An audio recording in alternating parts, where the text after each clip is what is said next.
के वीडियो में हम बात करेंगे किसी भी व्यक्ति को कोर्ट के द्वारा किसी भी केस में अपराधी के तौर पर सजा दी गई है, यानी कि उसे जेल के पीछे धकेल दिया गया है, या फिर अपराध सिद्ध नहीं होने पर उस व्यक्ति को कोर्ट से बरी किया गया हो, तो ऐसे में जिस व्यक्ति के ऊपर यह कोर्ट कार्यवाही की जाती है उस व्यक्ति को कौन सा अधिकार मिला है और उस व्यक्ति के खिलाफ कोर्ट में किस तरह से आगे की कार्यवाही करनी चाहिए।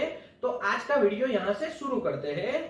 जिस एरिया में किसी व्यक्ति के द्वारा कोई अपराध किया गया हो और ऐसे में उस व्यक्ति के खिलाफ पुलिस के द्वारा कंप्लेंट दर्ज की जाती है और उसे अरेस्ट किया जाता है, उसके बाद अपराधी को कोर्ट में हाजिर किया जाता है और अपराधी के ऊपर कानूनन कार्यवाही शुरू हो जाती है। ऐसे टाइम पर कोर्ट में उस व्यक्ति को अगर दोषी पाया जाता है तो ऐसे में उसे जेल के पीछे धकेल दिया जाता है या फिर उसके ऊपर जुर्माना लगाया जाता है। लेकिन उसके ऊपर लगाया हुआ जुर्म यदि साबित नहीं हो पाता तो कोर्ट के द्वारा उस व्यक्ति को उस केस से निर्दोष बरी किया जाता है।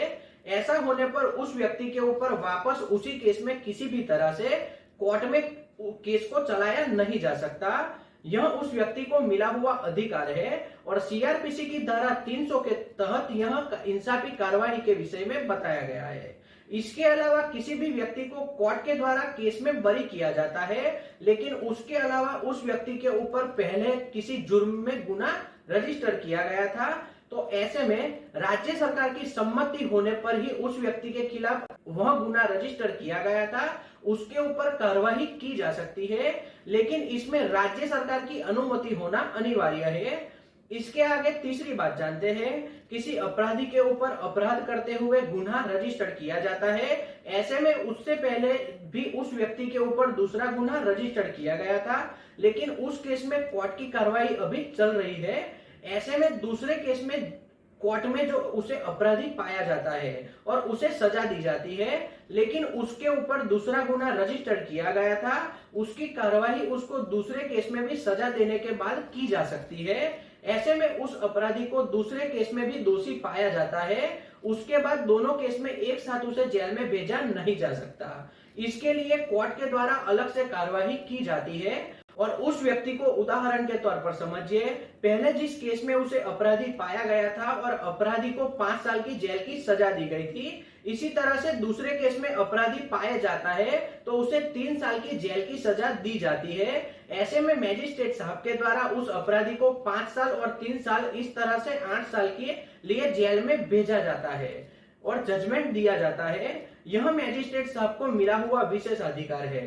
यदि मैजिस्ट्रेट साहब को लगता है कि अपराधी को अलग से जेल में नहीं रखा जाना चाहिए, उनके द्वारा दोनों गुना में दी गई सजा को एक साथ मिला दिया जाता है और अपराधी की सजा खत्म होने पर उसे जेल से मुक्त किया जा सकता है, तो यह भी मैजिस्ट्रेट साहब को मिला हुआ विशेष अधिकार है। इसी तरह से किसी भी अपराधी को किसी भी एक केस में कोर्ट के द्वारा बरी किया गया है तो उसी केस के अंदर दूसरे किसी कोर्ट के द्वारा उस व्यक्ति के ऊपर केस चलाया नहीं जा सकता। यानी कि मैजिस्ट्रेट साहब के द्वारा जिस केस में अपराधी को बरी किया गया है उसी केस में दूसरे मैजिस्ट्रेट साहब के द्वारा वापस केस चलाया नहीं जा सकता। अब इससे आगे आज के टॉपिक के ऊपर 3 उदाहरण समझते हैं।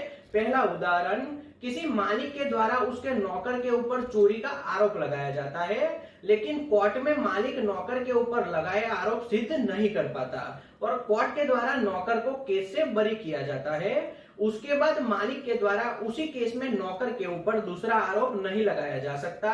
यदि आरोप लगाना था, जिस टाइम पर उसके ऊपर कंप्लेंट दर्ज करवाई गई थी उसी टाइम पर आरोप लगाए जा सकते थे। यानी कि जिस टाइम पर कंप्लेंट दर्ज करवाई जाती है और केस की कार्रवाई शुरू हो जाती है, उसके बाद उसी केस के अंदर दूसरे अपराध शामिल किए नहीं जा सकते।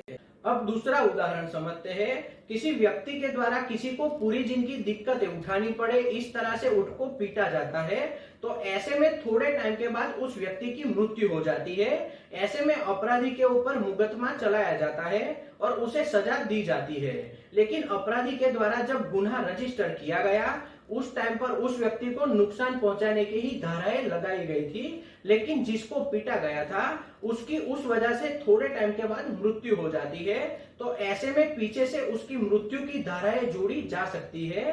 अब इससे आगे तीसरा उदाहरण समझते हैं। किसी व्यक्ति की कंप्लेंट के आधार पर पुलिस के द्वारा चोरी का गुनाह दाखिल किया जाता है और अपराधी को दबोच लिया जाता है, उसे कोर्ट में हाजिर किया जाता है। कोर्ट की कार्यवाही के दौरान उस व्यक्ति को दोषी पाया जाता है, लेकिन कार्यवाही में पता चलता है कि उस व्यक्ति के द्वारा चोरी नहीं बल्कि लूट की गई थी, तो ऐसे में उसकी कंप्लेंट जो चोरी की धाराएं लगाई गई थी उस धाराओं को हटाकर उसमें लूट की धाराएं जोड़ी जा सकती है और अपराधी को मैजिस्ट्रेट साहब के द्वारा लूट की धाराओं के तहत सजा भी दी जा सकती है।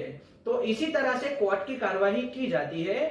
मुख्य बात यही है, किसी एक केस के अंदर किसी व्यक्ति की यदि अपराधी पाया जाता है तो उसे सजा दी जाती है, तो ऐसे में उसी केस में वापस उस केस को चलाया नहीं जा सकता, यह अपराधी को मिला हुआ अधिकार है। और इसी तरह से किसी केस में अपराधी नहीं पाए जाने पर उस व्यक्ति को बरी किया जाता है, उसके बाद उस केस में को वापस चलाया नहीं जा सकता। यह भी भारत के प्रत्येक नागरिक को मिला हुआ अधिकार है। तो आज का वीडियो यहीं तक रखते हैं। अगर ये वीडियो आपको पसंद आया हो तो वीडियो को लाइक और शेयर करना और चैनल को सब्सक्राइब करना। जय हिंद।